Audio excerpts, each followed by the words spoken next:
வணக்கம் பசங்களா. One piece மாங்கா சாப்டர் 113 கடைசி பேஜில் ஓடா வந்து ஒரு ஏன்ஷியன்ட் டிராயிங்கை காட்டினாருங்க நம்மக்கிட்ட. அதை பார்த்ததுக்கு அப்புறமா ஒட்டுமொத்த ஒன் பீஸ் ஃபேண்டமுக்கே பைத்தியம் பிடிச்சிச்சுன்னே சொல்லிட்டு சொல்லலாங்க.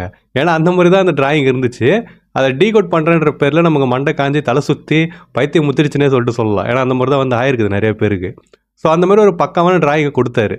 அண்ட் அந்த சாப்டர் ரிவ்யூலே சொல்லியிருப்பேன், ஏதாவது தேரி வந்துச்சுன்னா அதை பற்றி தனியாக வீடியோ போடுறேன்னு சொல்லிட்டு.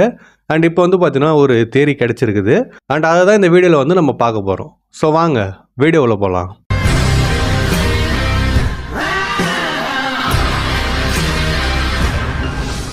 இந்த வீடியோ ஸ்டார்ட் பண்ணுறதுக்கு முன்னாடி அந்த மாங்கா சாப்டர் ரிவ்யூ யாராவது பார்க்கலாமே பார்த்துட்டு வந்துருங்க. அப்போ தான் இந்த வீடியோ வந்து கரெக்டாகவும் கண்டினியூஸாகவும் உங்களுக்கு புரியும். ஏன்னா அந்த சாப்டர் ரிவ்யூவில் என்ன சொன்னோம் அதோட கண்டினியூஷன் மாதிரி தான் இந்த வீடியோவுமே. ஸோ இப்போ வீடியோ ஸ்டார்ட் பண்ணுவோமா? இந்த வீடியோ வந்து நம்ம 3ஆக பிரிச்சிக்கலாங்க. ஃபஸ்ட்டு வந்து பார்த்தீங்கன்னா ஒரு குட்டி தியரி மாதிரின்னு சொல்லிட்டு வச்சுப்போம். அண்ட் செகண்ட் அந்த டிராயிங் இருக்குது பார்த்தீங்களா, அதை ஃபஸ்ட்டு எக்ஸ்ப்ளனேஷன் கிடையாது, பட் அந்த டைமுக்கு வரப்போ நான் சொல்கிறேன். ஸோ செகண்ட் வந்து அந்த டிராயிங்கை பற்றி பார்க்க போகிறோம். அண்ட் தேர்டு வந்து பார்த்தீங்கன்னா அந்த தியரியை பற்றி பார்க்க போகிறோம். சரிங்களா? ஸோ ஃபஸ்ட்டு தியரி வந்து என்னதுன்னா, நம்ம இது வரைக்கும் எல்பாஃபில் ஒரு மிஸ்ட்ரி மேனை காட்டினுக்கிறாங்க பார்த்தீங்களா, அவனை ஷிக்கின்னு தான் நம்ம வந்து நினச்சின்னு இருக்கிறோம். நானும் ஷிக்கின்னு தான் நிறைய வாட்டி சொல்லியிருப்பேன். ஆனால் திடீர்னு எனக்கு வந்து என்ன தோணுச்சுன்னா, அதாவது ஒரு போஸ்ட்டோட கமெண்ட்டில் பார்க்குறப்ப தான் அது கபானாக இருக்க வாய்ப்பு இருக்குதுன்னு சொல்லிட்டு சொன்னாங்க. அண்ட் கபான் வந்து எனக்கு மைண்டில் தோணவே இல்லை. அதுக்கு காரணம் என்னதுன்னா, கபானை வந்து நான் வேறு ஒரு இடத்துல வச்சு பார்த்துருந்தேன். எந்த இடத்துலனா, அவன் தான் மேன் மார்க் பை ஃப்ளேம்னு சொல்லிட்டு நான் நினச்சின்னு இருந்தேன். அண்ட் அதை பற்றி ஒரு தேரி வீடியோ கூட நான் போட்டுக்கிறேன். சப்போஸ் நீங்கள் பார்க்காம இருந்தீங்கன்னா லிங்கை தர நீங்கள் போய் செக் பண்ணி பாருங்கள். அப்போ நான் எதுக்கு சொல்கிறேன்னு சொல்லிட்டு உங்களுக்கு புரியும். ஸோ இந்த மாதிரி நான் கபானை வந்து மேன் மார்க் பை ஃப்ளேம்ஸ்னு சொல்லிட்டு நினச்சதுனால இவன் வந்து இங்கே வந்திருப்பான்ற ஐடியாவே எனக்கு சுத்தமாக கிடையாது. ஆனால் இப்போ அந்த கமெண்ட்டை பார்த்தோன்னே, ஆமாம்ல கபானுக்கும் முடி நீட்டாக தான் இருக்கும். அண்ட் ராஜர் பைரட் தான் வந்து பார்த்தீங்கன்னா ஒன் பீஸோட ஒரு ஷேடோ மாதிரினே சொல்லிட்டு சொல்லலாம். அவங்கள வச்சு தான் அப்படியே லூஃபி வந்து பண்ணிக்கிற மாதிரி காட்டுறாங்க சிமிலாரிட்டிஸ் எல்லாமே. ஏன்னா ரயிலே பார்த்தா ஷாங்ஸ்ன்னு சொல்லிட்டு நிறைய இருக்குது சொல்லலாம். ஸோ அப்படி இருக்கிறப்ப கபானை வந்து காட்டவே இல்லை. அவன் தான் ராஜரோட லெஃப்ட் ஹேண்ட் மேன். அப்போயே அந்த மிஸ்ட்ரி மேன் கபானா இருக்கக்கூடாதுன்னு சொல்லிட்டு எனக்கு ஒரு சின்ன டவுட் வந்துச்சு. அண்ட் அந்த சாப்டர் ரிவ்யூவோட கமெண்ட்லேயுமே வந்து பார்த்தீங்கன்னா நிறைய பேர் கபானா இருக்க வாய்ப்பு இருக்குதுன்னு சொல்லிட்டு சொல்லியிருந்தீங்க. அப்போ தான் வந்து பார்த்தீங்கன்னா எனக்கும் வந்து ஸ்ட்ரைக் ஆச்சு. ஸோ இப்போ நான் முடிவாக என்ன சொல்ல வரேன் அப்படின்னா, மேபி அது ஷிக்கியாக இருக்கலாம். ஏன்னா அந்த முடியிலேருந்து அந்த ட்ரெஸ்ஸுன்னு சொல்லிட்டு எல்லாமே ஷிக்கி மாதிரி தான் இருக்குது. ஆனால் ஷிக்கியாக இருக்கணும்னு சொல்லிட்டு அவசியம் கிடையாது. கபானா கூட வந்து பார்த்தீங்கன்னா இருக்கலாம். அப்போ வந்து நீ ஒரு கேள்வி கேட்கலாம், நீ வந்து இப்போ முன்னாடி அவன் மேன் மார்க் பை ஃப்ளேமாக இருக்கலாம்னு சொல்லிட்டு சொன்னியேடா, இப்போ கபான் தான் வந்து அந்த மிஸ்ட்ரி மேன் அப்படின்னா மேன் மார்க் பை ஃப்ளேம் யாராக இருப்பான்னு சொல்லிட்டு நீங்கள் கேட்டிங்கன்னா, இது எனக்கு திடீர்னு தோணுச்சு இதுவுமே. அது யாராக இருக்கலாம்னா ராக்ஸாக இருக்கிறதுக்கு வாய்ப்பு இருக்குதுங்க. ஏன்னா ராக்ஸுக்கு என்னாச்சுன்னு சொல்லிட்டு தெரியல. நம்ம சென்கோக்கு வந்து ராக்ஸை தோக்கடிச்சாங்கன்னு தான் சொல்லியிருப்பாரு, செத்துடான்னு சொல்லிட்டு எதுவுமே சொல்லலை. ஸோ அப்படி இருக்கிறப்ப மேபி காட் வேலியில் ராக்ஸ் தோற்றதுக்கு அப்புறமா தனியாக ஒரு கப்பல், மேபி அதோட ஒரிஜினல் கப்பலாக கூட இருக்கலாம். ராக்ஸ் பைரட்லாம் ஒன்றா பயணிச்சாங்க பார்த்தீங்களா, அந்த மாதிரி கப்பலாக இருக்கலாம், இல்லை வேறு கப்பலாக கூட இருக்கட்டுமே. அந்த கப்பலில் அவர் பயணம் பண்ணின்னு இருக்கலாம். அண்ட் யாராவது அந்த 4th பானிலீஃப் அடையறதுக்கு முயற்சி பண்ணுறப்ப அவர் வந்து தடுக்கலாம். ஏன்னா அவர் வந்து கிங் ஆஃப் த வேர்ல்டு ஆகணும்னு சொல்லிட்டு ஆசைப்பட்டார். ஆனால் அவருக்கு முன்னாடி வந்து பார்த்தீங்கன்னா ராஜர் கிங் ஆஃப் த பைரட் ஆகிட்டான். ஸோ இன்னொரு பைரட் கிங் வரக்கூடாதுன்றதுக்காக மேபி அப்படி கூட அவர் பண்ணலாம். இல்லைனா ஒரு வர்த்தியான பைரட் கிங் வரணுன்றதுக்காக பண்ணலாம். எப்படி வேணா இருக்கலாம். பட் மேபி அந்த மேன் மார்க் பை ஃபிலிம்ஸ் வந்து பார்த்தீங்கன்னா ராக்ஸாக இருக்கிறதுக்கு வாய்ப்பு இருக்குது. ஸோ இதுதான் ஃபஸ்ட்டு நான் சொல்ல நினச்ச தேரி. இப்போ செகண்டாக நம்ம இந்த வீடியோவில் என்ன பார்க்க போகிறோம்னா, அந்த டிராயிங் இருக்குதுல்ல அதை பற்றி தான். ஸோ இதை வந்து நான் ஆக்சுவலாக தனித்தனியாக சொல்லலான்னு சொல்லிட்டு நினச்சேன். அதை ஒரு ஃபோட்டோ போட்டு இது யாருன்னு சொல்லிட்டு சொல்லலான்னு. ஆனால் அதுக்கு பதில் நிறைய பேர் எனக்கு இன்ஸ்டாவில் வந்து அனுப்பியிருந்தீங்க. இது இவங்க தான், அது அவங்க தான்ற மாதிரி எனக்கு அனுப்பியிருந்தீங்க. நிறைய தேரிஸ் வேறு அனுப்பியிருந்தீங்க. ஸோ அதெல்லாம் பார்த்தோன்னே தான் ஆகான்னு சொல்லிட்டு எனக்கு நிறைய விஷயம் தெரியல. பட் நீங்கள் வந்து அந்த மாதிரி ரீல்ஸ் அப்புறமா போஸ்ட்டுன்னு சொல்லிட்டு ஷேர் பண்ணதில் அதுலேயே வந்து நிறைய எனக்கு தெரிஞ்சுது. ஸோ அதனால் அதை பற்றி தனியாக நான் போட வேணாம்னு சொல்லிட்டு நினைக்கிறேன். ஏன்னா நிறைய பேருக்கு ஆல்ரெடி தெரிஞ்சிட்ருக்கோம். மாங்கா படித்தவங்களாம் இன்ஸ்டா போயிருப்பீங்க, இல்லை ட்விட்டர் போயிருப்பீங்க, இல்லை ரெடிட் போயிருப்பீங்க, இல்லை யூடியூபே போயிருப்பீங்க. அங்கேயும் சொல்லிட்டு எல்லாம் வந்து எக்ஸ்ப்ளனேஷன் கொடுத்துட்ருப்பாங்க. ஸோ அதை பற்றி இந்த ஃபோட்டோவில் கருத்து இவங்க தான் சொல்லிட்டு நான் தனியாக சொல்ல வேணாம்னு நினைக்கிறேன். அதனால் அதுக்கு பதில் என்ன பண்ண போகிறேன்னா, அண்ட் சில பேர் அதை பற்றி பார்க்காம கூட இருப்பீங்க. அதனால் நான் வந்து என்ன பண்ணுறேன்னா, அந்த ஃபோட்டோ வந்து போட்டு தான் இருப்பேன்னு நினைக்கிறேன் அந்த ஃபோட்டோவே. ஸோ அந்த ஃபோட்டோ வந்து நான் போடுறேன் யார் என்னன்னு சொல்லிட்டு. சப்போஸ் நீங்கள் இதை பற்றி ஆல்ரெடி உங்களுக்கு தெரிஞ்சிருந்துச்சு, நான் நிறைய போஸ்ட்டில் பார்த்துட்டேன் அப்படின்னா நீங்கள் வீடியோ கண்டினியூ பண்ணிக்கலாம். அப்படி சப்போஸ் உங்களுக்கு வந்து இது தெரியல இதுக்கு முன்னாடி அப்படின்னா வீடியோ பாஸ் பண்ணிக்கிட்டு அந்த ஃபோட்டோவில் யார் என்னென்ன சொல்லிக்கிறாங்கன்னு சொல்லிட்டு பார்த்துக்கோங்க. அண்ட் அதுக்கடுத்து வீடியோ கண்டினியூ பண்ணி பாருங்கள். சரிங்களா? இதுதான் செகண்ட் விஷயம். இப்போ நம்ம தேர்டுக்கு போயிடுவோம். தேர்டு வந்து என்னதுன்னா, இந்த டிராயிங்கை பற்றின ஒரு தியரி தான். ஸோ இந்த தியரி ஸ்டார்ட் பண்ணுறதுக்கு முன்னாடி நான் ஒரு சின்ன நோட்டு மாதிரி சொல்லிடுறேனே. இப்போ நான் சொல்ல போகிறதுலாம் ஃபோட்டோ வந்து கிடையாதுங்க. அதனால் ஃபோட்டோ பெருசாக போட முடியாது. நம்ம சாப்டர் ரிவ்யூவில் நீங்கள் பார்த்துருப்பீங்க நான் போட்டதை. அதே மாதிரி தான் வந்து பார்த்தீங்கன்னா சிமிலராக இருக்கும். ஸோ அப்படியே வந்து அட்ஜஸ்ட் பண்ணிவிட்டு கதை கேட்குற மாதிரி நீங்கள் கேட்டுவாங்க. சரிங்களா? இப்போ ஃபஸ்ட்டு வேர்ல்டை பற்றி பார்த்துருவோம். 3 வேர்ல்டு இருக்குதுன்னு சொல்லிட்டு சொன்னாங்கல்ல, அதில் ஃபஸ்ட்டு வேர்ல்டை பற்றி பார்த்துருவோம். ஃபர்ஸ்ட் வேர்டில் வந்து என்ன சொல்லிக்கிறாங்கன்னா, இப்போ நான் படிக்க போகிறது அஃபிஷியல் ட்ரான்ஸ்லேஷனில் சொல்கிறது. நான் முன்னாடி அந்த சாப்டர் ரிவ்யூவில் ஃபேன் ட்ரான்ஸ்லேஷன் சொல்லிட்டு சொல்லியிருப்பேன். இப்போ அஃபிஷியல் ட்ரான்ஸ்லேஷன் என்ன சொல்லிக்கிறாங்கன்னு சொல்லிட்டு நான் சொல்கிறேன். அண்ட் அதை எப்படி பார்க்கறதுன்னு சொல்லிட்டு சில பேர் கேட்குறீங்க. மாங்கா ப்ளஸ்ன்னு சொல்லிட்டு ஒரு வெப்சைட் இருக்குதுங்க. குரோமில் போயிட்டு மாங்கா ப்ளஸ்ன்னு சொல்லிட்டு நீங்கள் போட்டாலே வரும். அதில் நீங்கள் போயிட்டு செக் பண்ணி பார்த்துக்கலாம். அதில் வர்றது அஃபிஷியல் ட்ரான்ஸ்லேஷன் எல்லா மாங்காக்குமே. ஸோ இப்போ ஃபஸ்ட் வேர்டில் வந்து என்ன சொல்லிக்கிறாங்க அஃபிஷியல் ட்ரான்ஸ்லேஷன் அப்படின்னா, within the earth there was fire, mankind succumbed to greed and touched the forbidden sun. The enslaved prayed and the sun god appeared. The earth god raged and with its serpent of hellfire shrouded the world in death and darkness and they will never meet. So இதுதான் official ட்ரான்ஸ்லேஷனில் சொல்லியிருக்கிறாங்க. இப்போ இதை பற்றி நம்ம பார்ப்போமா தனியாக? இந்த first world void செஞ்சுரிக்கு முன்னாடி நடந்ததுங்க. ஆனால் கரெக்டான டேட் வந்து நமக்கு தெரியல, கரெக்டான டைம் பீரியட் நமக்கு தெரியல. பட் வாய்ட் செஞ்சுரி வந்து 800-900 வருஷத்துக்கு முன்னாடி நடந்துச்சா? ஸோ அதுலேருந்து ஒரு 800 வருஷம் நம்ம வச்சுக்கலாம். வேணா எக்ஸாம்பிளுக்கு மாதிரி சும்மா சொல்லிக்கலாம்.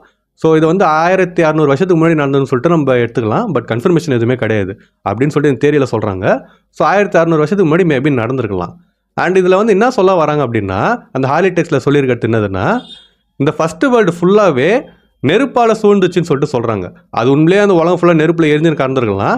பட் அப்படி மேக்ஸிமம் இருந்திருக்காது. ஸோ இதை வந்து எப்படி எடுத்துக்கலாம்னா, அந்த ஃபஸ்ட்டு வேர்ல்டு ஃபுல்லாகவே நிறைய ரிசோர்ஸஸ் வந்து இருந்திருக்குது. உலகமே வந்து இப்போ மனுஷன் வரதுக்கு முன்னாடி உலகம் வந்து சூப்பராக இருந்துச்சு பார்த்தீங்களா? நிறைய மரம் செடின்னு சொல்லிட்டு அவ்வளோ அழகாக இருந்துச்சு. மனுஷன் வந்து நாசமாகலாம்ல. ஸோ அந்த மாதிரி கூட நம்ம வந்து எடுத்துக்கலாம். ஃபஸ்ட்டு வேர்ல்டு அவ்வளோ ரிசோர்ஸ்ஃபுல்லாக இருந்திருக்குது. அதுக்கடுத்து மனுஷன் வந்து பார்த்தீங்கன்னா அதை வந்து பார்த்துட்டு பேராசப்பட்டுருக்கிறான். பேராசப்பட்டுட்டு அந்த ரிசோர்ஸை தனக்கு எடுத்துக்க வந்து பார்த்துக்கிறான். அண்ட் அவங்க எடுத்த அந்த ரிசோர்ஸ் தான் வந்து பார்த்தீங்கன்னா ஃப்ளேம், அந்த சுற்றி நெருப்பு எரிஞ்சிருந்ததில்ல, அதுதான் வந்து அவங்க எடுத்துக்கிறாங்க. அந்த நெருப்புமே வந்து நம்ம ஃபர்பிடன் சன்னு சொல்லிட்டு சொல்லலாம். ஏன்னா வெகப்பங்க்கு முன்னாடி சொல்லியிருப்பாரு, ரொம்ப வருஷத்துக்கு முன்னாடி உலகத்தில் இருந்த மக்கள்லாம் அவங்களுக்குனே வேண்டிய ஒரு சன்னை உருவாக்கினாங்கன்ற மாதிரி சொல்லியிருப்பார் மதர் ஃப்ளேம் பற்றி சொல்கிறப்ப. ஸோ அது வந்து நம்ம வாய்ட் செஞ்சுரி டைம்லன்னு சொல்லிட்டு நினச்சின்னு இருந்திருப்போம். மேபி வாய்ட் செஞ்சுரியாக இல்லாமல் அது ஃபஸ்ட்டு வேர்ல்டாக இருந்திருக்கலாம்ல. ஸோ அந்த டைமில் இருந்த மக்கள்லாம் இந்த சூரியனை பார்த்து இந்த நெருப்பை பார்த்து தனக்கு வேணும்னு சொல்லிட்டு ஆசைப்பட்டுக்கிறாங்க. அண்ட் அதில் யார் பவர்ஃபுல்லாக இருந்துக்கிறாங்களோ ஸ்ட்ராங்காக இருந்துக்கிறாங்களோ அவங்க அதை நிறைய கலெக்ட் பண்ண ஆரம்பிச்சுக்கிறாங்க. அண்ட் அதுக்கடுத்து பார்த்தீங்கன்னா அவங்களுக்கு கீழே ஆள் வச்சு அப்புறம் மறுபடியும் கலெக்ட் பண்ண வந்து ஆரம்பிச்சுக்கிறாங்க. ஸோ அந்த மாதிரி தான் வந்து பார்த்தீங்கன்னா ஸ்லேவரி ஆரம்பிச்சதுன்னு சொல்லிட்டு சொல்கிறாங்க. இப்போ எப்படி இந்த உலகத்தில் போயிட்டு தங்கம் அப்புறமா அதுன்னு சொல்லிட்டு மைண்ட் பண்ணி எடுக்கிறாங்கல்ல, மேபி அந்த மாதிரி ஸ்லேவ்ஸ்லாம் அந்த டைமில் ஃபஸ்ட் வேர்ல்ட் டைமில் மைண்ட் பண்ணி அந்த ஃப்ளேம்ஸை வந்து எடுக்க வச்சிருக்கலாம். ஸோ அவங்க வந்து இந்த மாதிரி கஷ்டப்பட்டுக்கிறாங்களா ஸ்லேவ்ஸ்லாம், அதில் எங்களை வந்து காப்பாற்றுங்க, எங்களை விடுவீங்கன்னு சொல்லிட்டு அவங்க வேண்டியிருக்கலாம். அதனால சன்காடு வந்து வந்திருக்கலாம். ஆனால் சன்காடு எங்கேருந்து வந்தாருன்னு சொல்லிட்டு நமக்கு சொல்லலை. அவர் மேபி இங்கேருந்தே பிறந்தாரா, இல்லைனா வந்து மூணு இருக்குது பார்த்தீங்களா, மூணை வந்து இப்போ காட்டினே இருக்கிறாங்க. அந்த ஆர்க்கெலாம் வேறு இருக்கும். அதாவது நம்ம எண்ணல் போவோம் பார்த்தீங்களா, கப்பலில் பறந்து போவோம்ல, அதுதான் ஆர்க்குன்னு சொல்லிட்டு சொல்லுவாங்க. ஸோ அந்த மாதிரி வேறு காட்டியிருப்பாங்க. சப்போஸ் சன்காடு ஏலியனானு கூட நமக்கு தெரியாது. மேபி மூணுலேருந்து கூட அவர் இங்கே வந்திருக்கலாம். அவர் ரேண்டமாக இங்கே வந்திருக்கலாம், மக்களையும் கஷ்டப்படுறதை பார்த்துட்டு உதவி பண்ணியிருக்கலாம். இல்லைனா வந்து உண்மையிலே ஒரு கடவுள் தோன்றிருக்கலாம், என்ன வேணால் நடந்திருக்கலாம். பட் அதை பற்றி கரெக்டாக நமக்கு தெரியல. ஸோ இதை பார்த்துட்டு எர்த்துகாடு அப்புறமா serpent of infernal flames, so இவங்க ரெண்டு பேரும் சேர்ந்து சன்காடை வந்து தோக்கடிச்சிக்கிறாங்க. அதுக்கடுத்து அவங்க ஆட்சி பண்ணாங்கன்னு சொல்லிட்டு நம்ம எடுத்துக்கலாம். அதுக்கடுத்து அவங்க வந்து மீட் பண்ண மாட்டாங்கன்னு சொல்லிட்டு சொல்கிறாங்க. அது அவங்க யாருன்னு சொல்லிட்டு நமக்கு தெரியல. இதுதான் ஃபர்ஸ்ட் வேர்ல்டு பற்றி சொல்லியிருக்கிறது. இப்போ செகண்ட் வேர்ல்டுக்கு போடுவோமா? செகண்ட் வேர்ல்டு பற்றி அஃபிஷியல் ட்ரான்ஸ்லேஷனில் என்ன சொல்லிக்கிறாங்கன்னா, within the void there was breath, the forest god damned demons and the sun spread the fires of war, those of the half moon dreamed, those of the moon dreamed, man killed the sun and became god and the sea god stormed and they will never meet. இதுதான் வந்து பார்த்தீங்கன்னா second world பற்றி சொல்லிக்கிறாங்க. இப்போ நம்ம அதோட தேரி வந்து பார்ப்போம். இந்த செகண்ட் வேர்ல்டு வந்து பார்த்தீங்கன்னா நம்ம எல்லாருக்குமே தெரியும், இது வந்து வாய்ட் செஞ்சுரி டைமில் நடந்தது. அண்ட் இதில் வந்து ஃபாரஸ்ட் காடை பற்றி தான் மெயினாக சொல்லியிருக்கிறாங்க. ஃபாரஸ்ட் கார்டு நமக்கு தெரிஞ்சது மேக்ஸிமம் ஈமோ தான். ஸோ நம்ம ஈமோ அக்கா என்ன பண்ணிக்கிறான்னா, நிறைய டீமன்ஸுக்கு வந்து உயிர் கொடுத்துருக்கிறா. இது மேபி டீமன்ஸ் அந்த 5 எல்டர்ஸை சொல்கிறாங்களா, அப்படின்னா டெவில் ஃப்ரூட்டே அவள் தான் உருவாக்கினாலான்னு சொல்லிட்டு நமக்கு தெரியல. இந்த 2 பாசிபிலிட்டி வந்து பார்த்தீங்கன்னா இருக்குது. அதுக்கடுத்து சன் வந்து அந்த வாரோட ஃபயர்ஸை ஸ்ப்ரெட் பண்ணான்னு சொல்லிட்டு சொல்கிறாருல, அதாவது ரெவல்யூஷன் மாதிரின்னு சொல்லிட்டு வச்சிங்களேன். அது வந்து எதை குறிக்கலாம் அப்படின்னா, அந்த ஏன்ஷியன் வெப்பன் சொல்லிட்டு சொல்கிறாங்க. ஏன்ஷியன் வெப்பன் உலகத்தை டெஸ்ட்ராய் பண்ண முடியும்ல. ஸோ அந்த டைமில் இந்த சன் கார்டு அதாவது ஜாய்பாய் வந்து இதுக்கு முயற்சி பண்ணாருன்ற மாதிரி சொல்கிறாங்க. அடுத்து அந்த people of the half moon சொல்கிறாங்கல்ல, அது யாராக இருக்கலாம்னா டியாக இருக்கலாங்க. ஏன்னா இப்போ நிலா வந்து பாதியாக இருக்கிறப்ப எப்படி இருக்கும்னு சொல்லிட்டு யோசிச்சு பாருங்களேன். அது பார்க்குறது டி மாதிரி தானே இருக்கும். ஸோ மேபி இந்த போயம்லாம் சொல்கிறப்ப போயிட்லாம் ஒரு மாதிரி சொல்லுவாங்களே, விதவிதமாக சொல்லுவாங்களே கற்பனையாக, அந்த மாதிரி டி பீப்புள்னு சொல்லிட்டு ஓப்பனாக சொல்லாமல் ஹாஃப் மூன்னு சொல்லிட்டு சொல்லிக்கிறாங்க. ஏன்னா அடுத்து தனியாக ஃபுல் மூன் வேறு சொல்கிறாங்கல்ல. ஸோ அப்படி பார்க்குறப்ப ஹாஃப் மூன்னா மேபி அது டியாக இருக்கலாம். அதுக்கடுத்து அந்த பீப்புள் ஆஃப் ஃபுல் மூன்னா அது மேபி அந்த ஸ்கைப்பேல இருக்கிறவங்களா இருக்கலாம், அப்படி இல்லைனா அந்த மூணில் இருக்கிறாங்க பார்த்தீங்களா, மூணில் ஒரு ரேஸ் இருக்கிறதா நம்ம வந்து நினச்சின்னு இருக்கிறோம். மேபி அவங்கள கூட இருக்கலாம். ஸோ இவங்கெல்லாம் வந்து வேண்டியிருக்கிறாங்க. சன்காட் வந்து திருப்பி வந்துக்கிறாரு ஜாய்பாய் உருவத்தில். ஸோ இதுக்கடுத்து அந்த 20 கிங்ஸும் அப்புறம் ஈமோவும் சேர்ந்து ஜாய்பாய் கூட சண்டை போட்டுக்கிறாங்க. அண்ட் ஒன்ஸ் அகைன் சன்னை வந்து பார்த்தீங்கன்னா கொன்று இருக்கிறாங்க. அண்ட் இதில் சொல்கிறாங்க பார்த்தீங்களா சன்னுன்னு சொல்லிட்டு, இது உண்மையிலே ஜாய்பாயை குறிக்குதா அப்படின்லாம் அந்த டைமில் சன்னை சொன்னாங்கல்ல, அதை குறிக்குதான்னு சொல்லிட்டு தெரியல. பட் அந்த வார் நடந்ததுக்கு அப்புறமா சன்னை வந்து அழிச்சிட்டுக்கிறாங்க. அது ஜாய்பாயாக இருந்தாலும் சரி, இல்லை அந்த ஃப்ளேமாக இருந்தாலுமே சரி. அண்ட் இதனால நம்ம சீகார்டு வந்து கடுப்பாக இருக்கிறாரு. அண்ட் அவர் கடுப்பாட்டு இந்த உலகத்தை 200 மீட்டர் தண்ணிக்குள்ளே வந்து மூழ்க அடிச்சிக்கிறாரு. அண்ட் அதுக்கடுத்து வந்து பார்த்தீங்கன்னா அவங்க மீட் பண்ண மாட்டாங்கன்னு சொல்லிட்டு சொல்கிறாங்க. இதுதான் செகண்ட் வேர்ல்டு பற்றி சொல்கிறது. இப்போ கடைசியாக தேர்ட் வேர்ல்டுக்கு போயிடுவோமா? தேர்ட் வேர்ல்டு பற்றி அஃபிஷியல் ட்ரான்ஸ்லேஷனில் என்ன சொல்லிக்கிறாங்கன்னா, within the chaos there was emptiness. The inconvenient remnants recall the promised day and hear the voice of the half moon. The sun god dances and loves, guiding the world to its end. The sun returns and brings a new morning and they will surely meet. And இதை பற்றி தனியாக சொல்கிறதுக்கு எதுவுமே இல்லை. இதை வந்து already review வீடியோவில் சொன்னது தான். சன்காட் வந்து திருப்பி வரப்போகிறாரு. அண்ட் அந்த ப்ராமிஸ்டு டே இருக்குதுல்ல, சூரிய விடியல்னு சொல்லிட்டு சொல்லலாம் நம்ம. அந்த மாதிரி விடியல் வர நாளுக்காக மக்கள்லாம் வந்து காத்துன்னு இருக்கிறாங்க. சன்காட் திரும்பி வந்துட்டு இந்த உலகத்தை அதோட புது விடியலை நோக்கி கொண்டு போவாருன்னு சொல்லிட்டு சொல்கிறாங்க. அண்ட் அவங்க வந்து மீட் பண்ணுவாங்கன்னு சொல்லிட்டு சொல்கிறாங்க. ஸோ இதுதான் வந்து அந்த தேர்ட் வேர்ல்டு பற்றி சொல்கிறது. ஸோ இப்போதைக்கு சொன்னதை வச்சு இவ்வளோதான் நம்மளால் டீகோட் பண்ணி புரிஞ்சிக்க முடியுது. இதுக்கு மேலே சில தேரி சங்கைங்கன்னு சொல்லிட்டு சொல்கிறாங்க. பட் அதை பற்றி எனக்கு கரெக்டாக தெரியல. எதாவது நல்லா இருந்துச்சுன்னா அதை வச்சு தனியாக ஒரு வீடியோ போடுறேன். பட் இப்போதைக்கு வந்து பார்த்தீங்கன்னா இதுதான். அண்ட் இப்போ நான் சொன்ன தேரி வந்து பார்த்தீங்கன்னா என்னோடது கிடையாது. இதை நான் வந்து ஒரு பேஜ்லேருந்து எடுத்தேன். இவங்க தான் வந்து அதை கிரியேட் பண்ணி போட்டுக்கிறாங்க. ஸோ ஃபுல் கிரெடிட் வந்து பார்த்தீங்கன்னா அவங்களுக்கு தான் போய் சேரும். இப்போ இந்த தேரி கேட்டதுக்கப்புறமா நீங்கள் என்ன நினைக்கிறீங்க? இதில் சொன்னதெல்லாம் வந்து உண்மையாக இருக்கிறதுக்கு வாய்ப்பு இருக்குதா? அப்படி இல்லைனா இது இல்லாமல் வேறு எதாவது எக்ஸ்ட்ரா பாயிண்ட் உங்களுக்கு தெரிஞ்சுது அப்படின்னா அதையும் வந்து மறக்காம கமெண்ட் பண்ணிட்டு போங்க. அதே மாதிரி அந்த மிஸ்ட்ரி மேன் வந்து நான் முன்னாடி சொன்ன பார்த்தீங்களா, ஷிக்கியாக இருக்கலாம் இல்லை கபானா இருக்கலாம்னு சொல்லிட்டு யாராக இருப்பாங்கன்னு சொல்லிட்டு நீங்கள் நினைக்கிறீங்க அதையும் வந்து கமெண்ட் பண்ணிட்டு போங்க. அண்ட் சப்போஸ் இவங்க 2 பேர் இல்லாமல் வேறு யாராக இருப்பாங்கன்னு சொல்லிட்டு நினச்சிங்கன்னா அதே வந்து கமெண்ட்டில் சொல்லிட்டு போங்க. அண்ட் இந்த வீடியோ உங்களுக்கு பிடிச்சிருந்துச்சி அப்படின்னா மறக்காம நம்ம சேனலுக்கு சப்ஸ்கிரைப் பண்ணுறேங்க. இந்த வீடியோ நான் எப்படி போடுறோம் இதே மாதிரி தான் மற்ற வீடியோஸும் நான் போடுவேன். சப்போஸ் டவுட் இருந்துச்சுன்னா நான் போட்ட மற்ற வீடியோஸ் போய் செக் பண்ணி பார்த்துட்டு சப்ஸ்கிரைப் பண்ணுறேன், சப்ஸ்கிரைப் பண்ணுறேங்க. அண்ட் யார் யாரெல்லாம் பண்ணுறீங்களோ மறக்காம பக்கத்தில் ஒரு மணியை வந்து அடிச்சிருங்க. அப்போ தான் இனிமேல் நான் போகிற வீடியோஸ்லாம் வந்து உங்களுக்கு டான்னு நோட்டிஃபிகேஷன் வரும். மறக்காம வீடியோக்கு வந்து லைக்கும் போட்டுருங்க. அண்ட் உங்கள் ஃப்ரெண்ட்ஸ் யாராவது போன சாப்டரோட மாங்காய் படிச்சுட்டு என்னடா இதுன்னு சொல்லிட்டு குழம்பு போயிருந்தாங்கன்னா அவங்களுக்கு இந்த வீடியோ ஷேர் பண்ணிவிட்டு இதுவாக இருக்கிறதுக்கு வாய்ப்பு இருக்குதுன்னு சொல்லிட்டு அவங்ககிட்ட சொல்லுங்கள்.